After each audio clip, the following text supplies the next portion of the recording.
Well, hello, you fabulous interior design professional. You are definitely in the right place, and I'm so glad you're here. I'm Kimberley Seldon. This is Business of Design, and we're going to talk about how you too, yes, you can map your route to success with someone who knows precisely how it's done.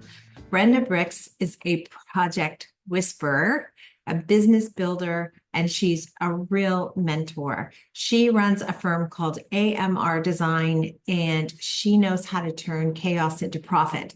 She's a Business of Design member. So full disclosure, she's used our systems. They work for her. They work for me. They'll work for you. And I think she gives a compelling series of reasons why it's really important for all of us to kind of let go of this illusion that there's anything that comes close to a life-work balance. It really doesn't work like that. And during this episode, Brenda's going to talk about how she uses the analogy of a car and going for a scenic drive, and how she mapped out her success route thanks to, can you say thanks to a wake-up call, which was finding a lump in her breast. Man, we've heard this story too often, haven't we? Even on the podcast, I feel like we've had at least 10 guests who have shared something similar. And I said to Brenda, like so many times, I thought to myself, am I really going to wait until something terrifying like cancer knocks on the side of my head to make the changes I need to make to my life? And the answer is, gosh, no, not anymore. I'm not waiting. Brenda's going to share how implementing the systems, Business of Design systems, allowed her to delegate finally. I know that I've shared that many times, how frustrated I was, that I desperately wanted to delegate things to people, but the sad truth is you can't do it unless you have systems in place. Unless they have a roadmap to follow, they're not going to be able to satisfy you. I didn't even know what I needed to be satisfied, let alone how to tell someone else to do it. But thankfully, there's a path you can follow, a blueprint, if you will, at Business of Design. And we do hope you will jump into membership at last. Finally, do this for yourself. Don't wait. In fact, that's her design intervention. Don't wait. Brenda also talks about a group of friends who are entrepreneurs, not in the interior design business, and how they meet together once a year.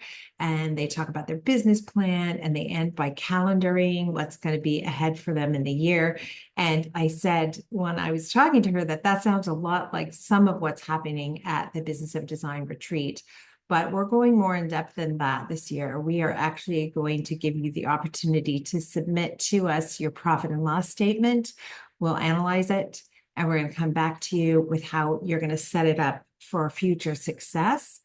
And we can identify by looking at that profit and loss statement where you're leaving money on the table. And so we're going to tell you specifically where the holes in your bucket are, where you're leaving money on the table. We want you to be able to end the retreat knowing that that's over. That was then. This is now. It's a new beginning. And the exciting thing following the retreat is you'll have the opportunity to be part of a monthly group, a Business of Design boss group that will meet monthly and work on your goals together and tackle some of business's biggest challenges together. You won't be doing it alone anymore. You'll have a board of directors. Just so happens the board of directors has initials that are familiar to you. BOD, Board of Directors. Yeah, there you go. I'd love to be on your board. Have me on your board. That would be great. In this episode, so we are going to talk about that elusive life-work balance. You're going to meet Brenda. She can be reached at on LinkedIn, Brenda-Brix, BRIX-715B6724/C. You didn't think of that. You didn't write that down. You don't need to. Go to businessofdesign.com. You'll get Brenda's information. You'll get all the show notes. So if you miss any of the metaphors and Brenda's good advice, it's all there waiting for you in the show notes. Again, so glad you're here. Let's hear from Cheryl Horn. Thanks, Kimberly. Well, lots going on at Business of Design, and let's kick things off for this week. Happening on March 7th, if you're in California, we are participating in a CEU seminar at the Pacific Design Center as part of the Design Pro Session series. So again, it's happening on March 7th, which is this Friday. If you're listening to this when it first comes out, at 12 p.m. Head to businessofdesign.com/events or head directly to Pacific Design Center's website to get your tickets and register for that. Again, it's going to be a CEU credit, and Kimberly's going to be talking about launch projects like a boss, focusing in on how to kickstart your projects from not the consultation, but going back before that to qualifying and even pre-qualifying your design clients. And then, of course, later this year, we've got our Business of Design retreat coming up. I know Kimberly's already told you a little bit about that, so I will just skip right ahead to the logistics. It's happening in Santa Monica, Thursday, October 16th to Sunday, October 19th. It will be a small group, but space is available to register, and it's only 50% down to register before March 31st, which is coming up really quick. It felt like a long time away when we opened registration, but it's almost here. So if you are interested, please go ahead and reserve your spot. If you've got questions, by all means, reach out to me, Cheryl, at businessofdesign.com. And then finally, of course, we want to do a shout out to become a member, sort of in line with this episode and what Kimberly was saying in the introduction. Once upon a time, we got the feedback a lot that designers wish they had found Business of Design sooner, but at least once they did, they were taking action. We sort of compare that to what we hear a lot now, which is, I wish I had have joined sooner, which in most part is from longtime podcast listeners. And the difference between I wish I had have found Business of Design sooner and I wish I had have joined sooner is that one is a decision, right? If you've known about Business of Design and you've been listening to the podcast for years, we've been doing this a very long time now. What are you waiting for? When we hear that feedback, it's usually it's not usually said in that positive of a light, because designers recognize that they've missed opportunities. Projects did not go as smoothly as it could have once they know what projects can look like with the BOD 15. So if that's you, if that's your story, if you're a longtime listener and have been thinking about joining Business of Design forever, please take that next step. Don't wait for a missed opportunity, for a project that falls apart, or not feeling like you're ready to say yes when that next big project does come along. Please join us. We know we can help. It really is a blueprint for running your project start to finish, running your business inside and out. We have the systems you need. They've been field tested by thousands of design professionals around the world at this point. And as always, I'm available to answer questions, Cheryl at businessofdesign.com, or head right to the website for more information and, of course, to become a member. We'd love to see you within membership. Thanks so much. Well, was anyone ever given a better last name for the building industry than you, Brenda? Brenda Brix? Right? Is that for real? I feel like that's like a stage name and you made it up. Well, I said my maiden name was Booth, so we always say I went from being a weather girl to a porn star when I upgraded my name when I got married. Oh my gosh. Okay. Yeah. I heard for porn star name, you know how you're supposed to take your first pet and the first street you've ever lived on. Have you ever done that? What's your porn name? Well, I actually grew up in the country, so I always go back to where I first house that I bought was on 69th Street. Ooh, oh, that's rough. And my first pet's name was Bear, so yeah. Oh, Bear 60. Okay, that's So too bad. real. That's too exactly. real. Mine's really good. Mine is Shag De Palma. That's pretty good, isn't it? Yeah. Right? Yeah. All right. We're not talking about pornography. We are talking about the elusive life work balance if you're an interior design professional. So first of all, Brenda, tell everybody what you do and talk to us a little bit about how business is and all that kind of stuff. Yeah. I'm a professional interior designer based in Edmonton. I've been doing it on my own with my own firm for about 12 years. So AMR Design.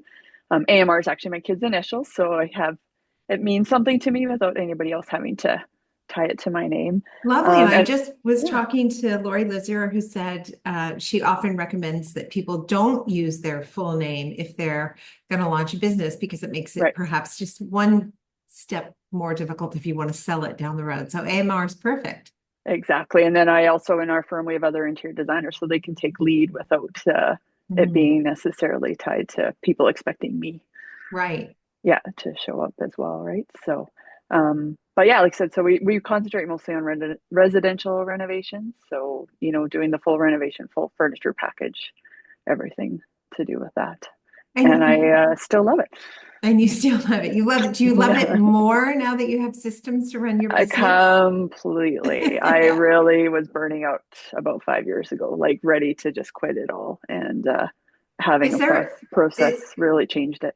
is there a story that kind of illustrates your level of burnout, like something that happened that maybe we can all relate to? I had a bad week, so just give me something I can like, Yeah. oh yeah, like I'm not that bad. Tell me something I Right? can feel good about, Uh, Brenda. yeah, no, it was real. I mean, I started like most people, I started my business when I had three young kids. I actually started it when I was pregnant with my third, and thinking that would give me more opportunity to be home as a mom. And of course, that's not reality, Right. right? Yeah.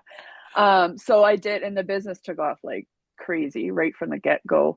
And so I really was burning up fast by thinking I had to do everything myself, thinking I had to do everything for my family, extended family. A lot of expectations I felt on me from my parents to be successful, that kind of thing. And I just found about 3 years in, like I was just spinning my wheels and just constantly exhausted and that kind of thing. And then I found a lump in my breast.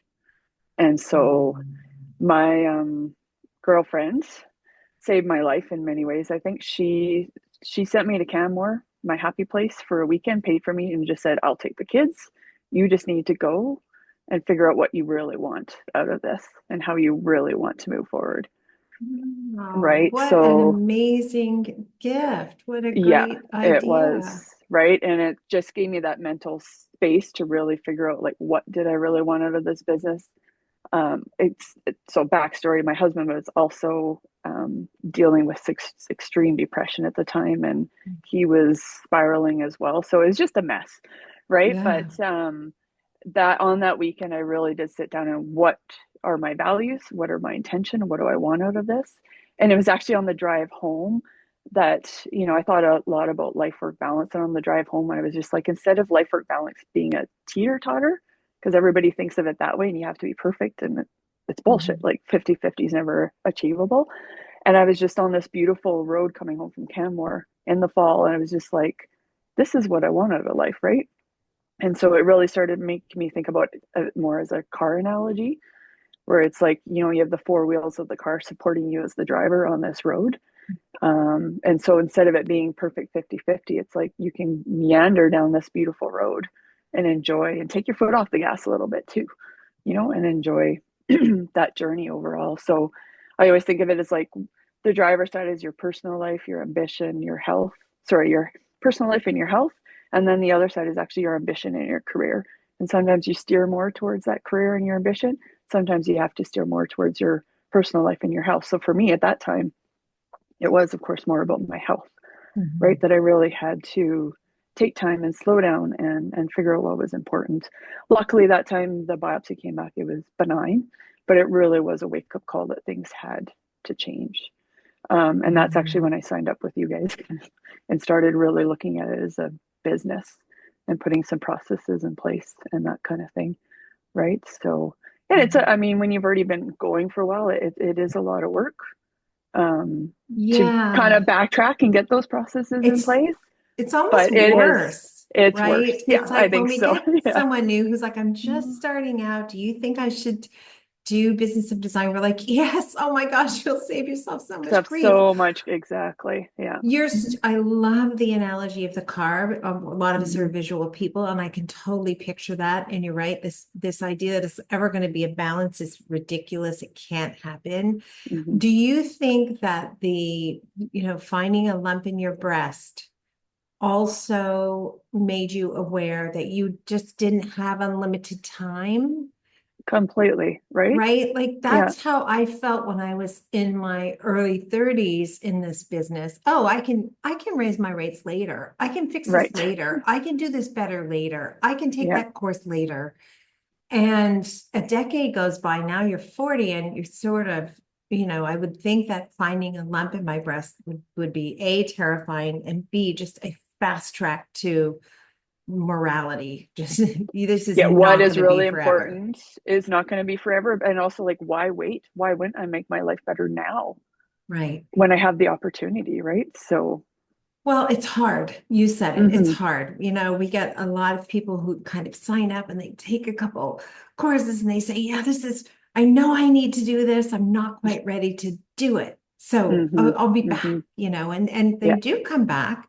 But unfortunately, they've had 2 more years of not being not, successful, like yeah, really successful. yeah. So your health journey, kind of started you down this path where you transform not just your life by taking charge of your health, but your business. Those two things are so intertwined, right? Yeah, I mean, there's no way, especially as an entrepreneur, I think, to No, truly separate them. And I no. always say for me, it's like, let's find abundance no matter where we are in our Mm, journey. And if you look at it that way, it's like, how do you build this business to give you an abundant life?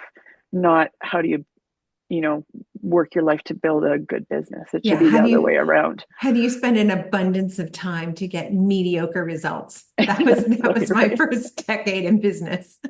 If Yes, I just apply more pressure, if I just work harder, if I just spend yeah, more time, if I just right. get my husband to work in the evenings for free, it'll all be different. No, it won't. You'll No. just be burnt out Burn and out even more. exhausted. Yeah. Yeah. Yeah. Yeah. And then So you're not really giving your clients and your family and yourself your fully authentic best, right? So, no, no. hmm I feel like we should stick with your car analogy then, as hmm we're talking about the elusive life work balance. And maybe you can tell us some of the things that have happened for you. well, like I said, to totally nerd out here, I'm not a mechanic, but I always think like for me, it was such a great way to look at things. Like I said, I wanted to be on this beautiful journey. I actually have a picture of that road on the way home from Canmore on my desktop is always a reminder, right? That this is a journey and to take your foot off the gas a little bit. Like, again, as entrepreneurs, there's no floor. That gas pedal could always be going, right? And you need to slow down and enjoy it. Like, think of one of my favorite sayings is we overestimate what we can do in a day and underestimate what we can do in a lifetime. So let's Mm, take that gas pedal off a little bit and actually enjoy. You're going to so get there, true. just enjoy part of it. But then also, you're in control of the steering wheel, you're in control of who's in the passenger seat with you.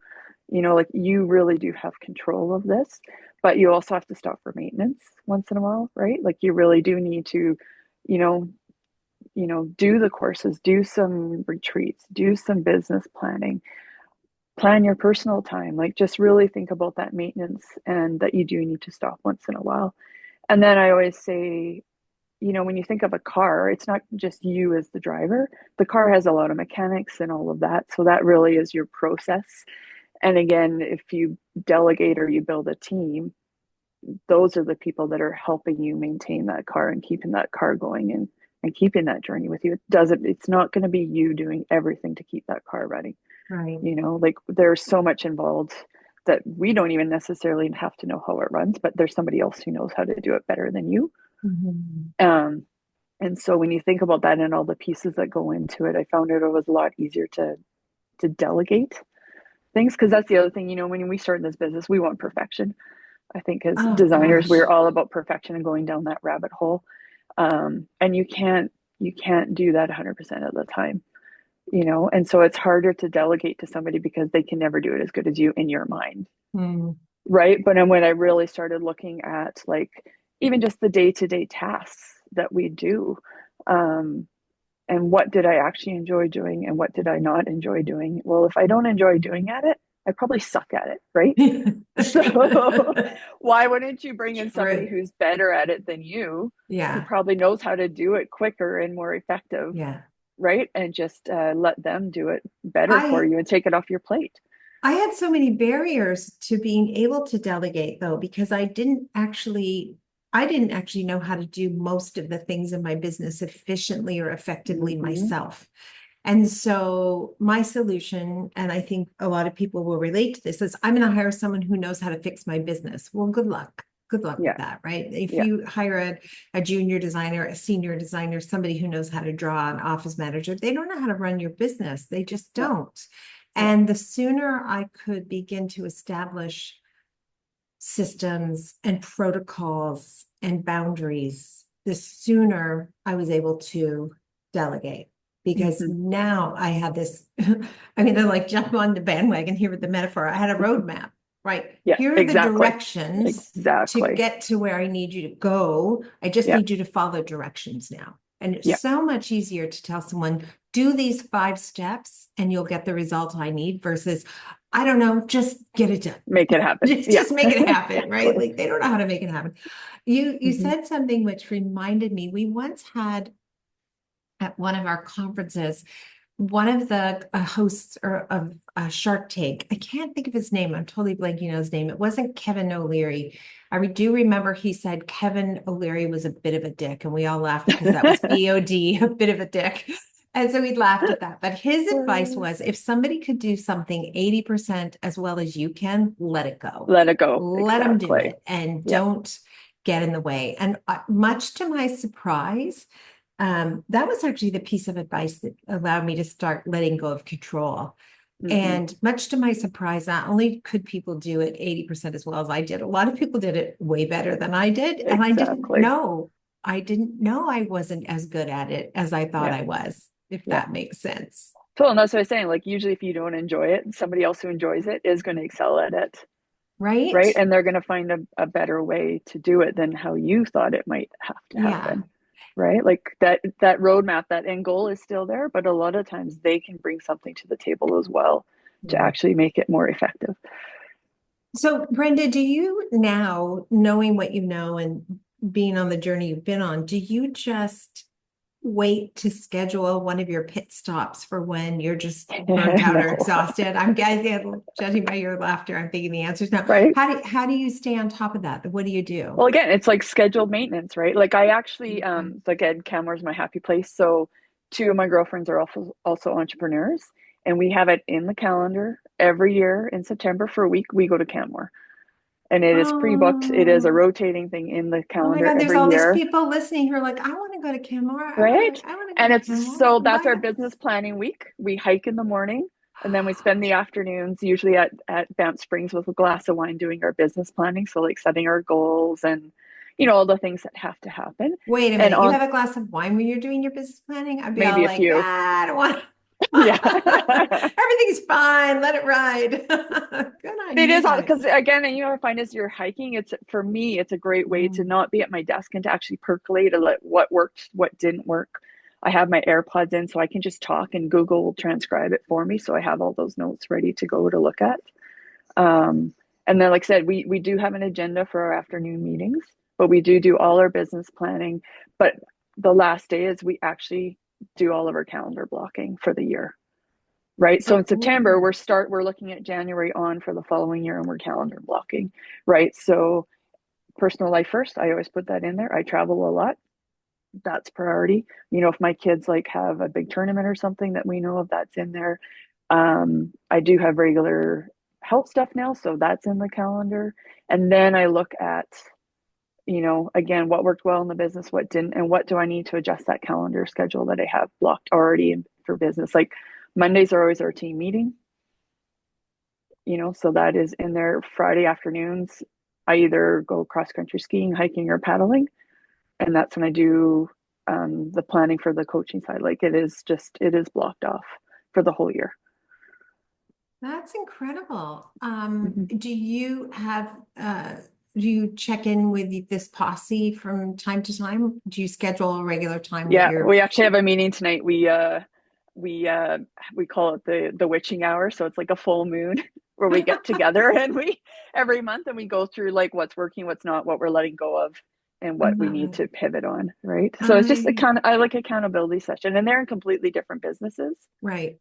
but like you always say, business is business at the Business end of is the day. business. There's always things we can learn and we can gain from each other. Oh, And they that's are also very much of the mindset of abundance and, right. that we're going to be successful. So it's nice to have that too. So this sounds suspiciously like what we do at our retreat and how we're running it this year too, where there's going to be follow-ups every month with everybody Mm-hmm. who joins in. So if this sounds good, everybody sign up for the retreat as well, unless Brenda's going to invite us to Canmore, and then I don't know, then all bets are off.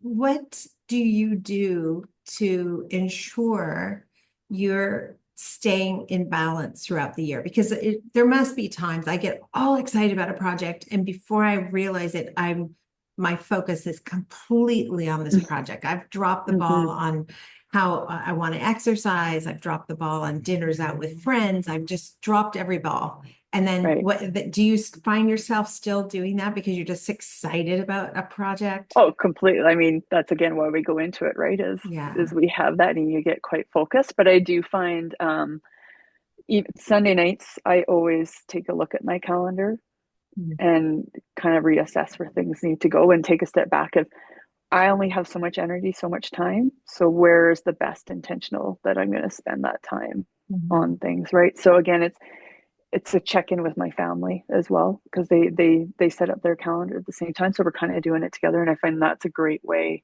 to bring it back about family first is seeing what their schedule is like and where, things are in there. But I also again, part of this journey is just I have been really good about actually delineating. Like I find for me, like I said, I love hiking out being outside. And so I have in the calendar to actually go for a walk from 4 to 5 every day Mm. because that allows me to let go of the design side and get back into Yeah, my you life with my that decompress. decompress exactly. Yeah. Decompress and it's that just change of scenery that allows you to Mm. shift back into what you need to and kind of let go of that project because I know I have time set in the calendar to obsess about it tomorrow. Yeah, Right? that's So, true. Yeah, that's mhm. true. That's so interesting. We are, you and I talked about this before. I'm in LA this time of year, but I have heard from all of our friends in Ontario that the snow is extreme this year. There's tons and tons, not in Toronto, not in the city, but in the Yeah, country where we have a whole bunch of friends in the country. They said the snow is like sky high. It's gorgeous. It's been yes, sunny. They've been snowshoeing. They've been cross country skiing. Like it's just been a blissful winter to get yeah, out in it. And exactly. I And find embrace being in the winter because you have to if you you live here. have to, right? I was Yeah, just going to say that. Like I think that's such a good attitude. Rain or snow or whatever, I'm going to get out for that walk every day. And once you yeah. make up your mind to do that, there's clothes for that. There's a way that you can dress to make it Oh yeah, okay. heated socks and heated gloves are a game changer here. But I got a heated vest.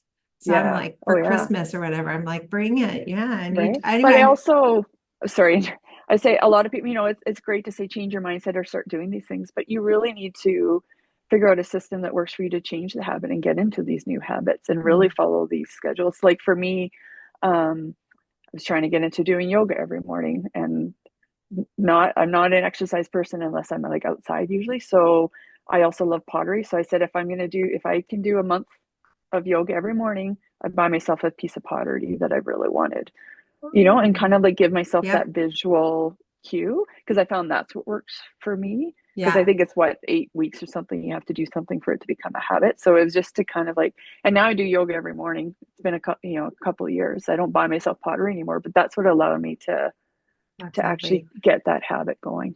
I can't live without yoga. That's the one form of exercise I think like I had tennis elbow because I started playing tennis and I'm like Mm, doing push-ups and it's a little sore and I'm like, I don't care.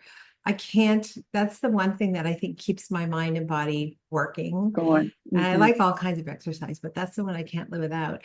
Hmm. When in uh, during one of our BOD lives, which is we do it once a month. It's like an open coaching session. But during one of our BOD lives, we talked about the book Atomic Habits.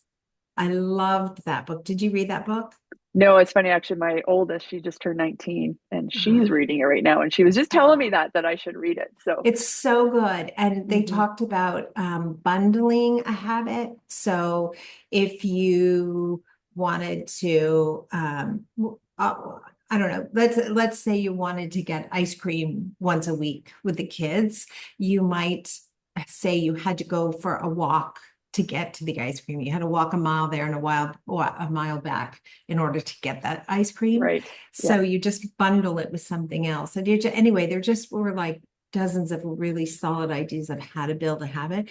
And I find that rule of 8, it takes 8 weeks to do something different. It's true, but it takes me like an hour and a half to get out of the habit. Like, why is it? And in the book, his Yeah. recommendation is that you can miss your workout once. That happens, that's life, but never, never, never miss it twice. Even if it means at 10 o'clock at night, you're going to do the damn workout that you should have done at 10 in the morning. And I've tried to live with that. And so I'll do a kind of a gentle yoga class at 10 o'clock at night if I really didn't get it in. And I think that's okay. That's how I had to take care of my body today. Yeah, exactly. And like you said, there's a lot of ways to bring in, like I said, for me, changing up scenery helps a lot. Like I still, when I go for a walk, a lot of times I'm just brain dumping, but there's technology out there to really help us do both things and still, you're giving yourself some fresh air, you're giving yourself some exercise, change of scenery, but you're still, as an entrepreneur, your brain's always going. Like there's just Yeah. no stopping that. And so it allows me to let some of that out too. I like So the there's idea of dictating the notes into your earbuds or whatever they're called. hmm hmm I'll frequently listen to a podcast if I'm out for a walk. I find, frankly, hmm going for a walk is my least favorite form of exercise, and my husband loves it. So my rule for the last 5 years has been if he asks to go for a walk, I say yes if I'm able to. So he knows he'll say, "You want to go for a walk?" And I'm like, Yeah. yes, okay. But the thing that has helped me is sticking some great show in my ear and some podcast that I can listen to and be excited about. So whatever it takes to do the right thing. But one thing I do want to say, like once you start implementing systems to run the business, I have found that that has done more to change my life than anything else I've done Completely. because it just put everything into its proper place. I can get my job done in, I hope my clients aren't listening. I can get my job done in shockingly few hours now, where I used to spend days and nights and weekends and vacation time. I don't do any of that now. And I do have good people to delegate to, but the reason that that's successful is because I can say, here's how I do this. It's written down. This is the system to follow. And once they do it once or twice, it's like it's on autopilot. I don't have to think about it anymore. Yeah. Yeah. I've definitely, like I said, it was such a game changer for me to have the processes. Like I said, the calendar blocking to build the templates, to have the right people. And you can't find the right people until you know what your process is and what you need. Right. So that's where it's so important to have that process and have a detailed task list to know who you actually need in which seat. And like you were saying, or like, how do you let things go? I found having processes is what allows me to let things go because I know what's going to happen. I know I have time and place to work on the creative side and do these things. And so, when I am out doing something with my kids, I can fully be there because I know that there is the time and the process and the people in place to make the business happen. And it is such a mental unload to not have to think about these things. And I just found my creativity, everything got so much better because of it. And I'm with you, like I work 10 hours a week, maybe in my design firm, and then the rest is doing, like I launched a furniture line and then doing consulting and like all these other things that bring me a lot of joy. And I can have all of those still work together. And the process for those two companies on top of the design firm, I'm still using the same team for all of it because it's process. So it's for them. It's like the amend is the paperwork is the paperwork. Like doesn't matter which side they're looking at. There's kind of no way around it though. At some point, you just want to surrender and let go of what isn't working, which is really hard for people because it's working a little bit. I get jobs and they're going okay, and I'm making little money. And so, I found that my tolerance for kind of accepting mediocrity is pretty high in some areas. I could have gone on like that a long time. It really took a number of, factors for me to open my eyes, and it wasn't immediate for me. Like the realization that this could actually be enjoyable and Mm-hmm. easy Mm-hmm. and Very profitable, profitable. Yeah. super profitable. Yeah. What happened? Like, how many years did I make no money? And then now it's kind of, I think I've shared this before, my husband and I, when we go to our year end with our finance people or whatever, it's always a big, like, which one of you made more money? We're always like battling it out to see whose company did the best. It's like bragging rights for the year or whatever. It's like, like I'll say on the years where my company does better, I'm like, yeah, but you're a kept man, I don't even know why you bother working. So, and the fact of the matter is, I don't know if you feel this way, but I sure do. There's so nothing special about me. I didn't have any special skills or talent or anything. That systems just work. So Mm-hmm. you need Well, and those. I think, profitability aside, all of that, but having all the processes in place and having the team, just even doing that, we automatically got better projects and better clients who respected us because we look way more professional. Yeah. Yeah. Right. And that's just a great cycle that just keeps going and getting better and better because of it. Yeah. It is kind of incredible. The universe just kind of opens up all these doors and the right clients start coming your way. It's really fascinating. Completely. Right. Brenda, thank you so much. And we like to end every episode with design intervention, just a great piece, of last bit of advice you want to leave the listeners with. Don't wait, just do it. Just as an aside, so I actually did go through breast cancer 2 years ago. Again, And or this yeah, time it you was full found. on, like, surgeries, treatments, all of that. And it's because I had the processes and the systems and the team in place that I was able to navigate that. And it was not, it's fun. It was almost worse when I found that lump before because I was so not in a good headspace and nothing was in a good place. Whereas I was really able to navigate cancer. So I say, don't wait. Don't wait for cancer to or anything like major like that to finally make you do it. Just do it for yourself now. And you're 2 years out of. Yeah. Yeah. I had my cancer-free September 23. Okay. Yeah. Wow. And I mean, it's devastating, yes, Yeah. but I had so much assurance that this business was going to keep running without me. And that was such a load that I Yeah, didn't you have to didn't have that travel with. additional a burden of how am I going to make money while I'm going through this? Like the money's going to Exactly. keep coming in and I'm going to be fine. Yeah. So I say, like, so cancer has made me, it's really, I said, it's a gift wrapped in barbed wire, that it's really made me not afraid. And I gained a lot out of it. But I thank myself every day that I put that work into setting up the processes and the team so that I could navigate a huge life event like that and keep going. Wow.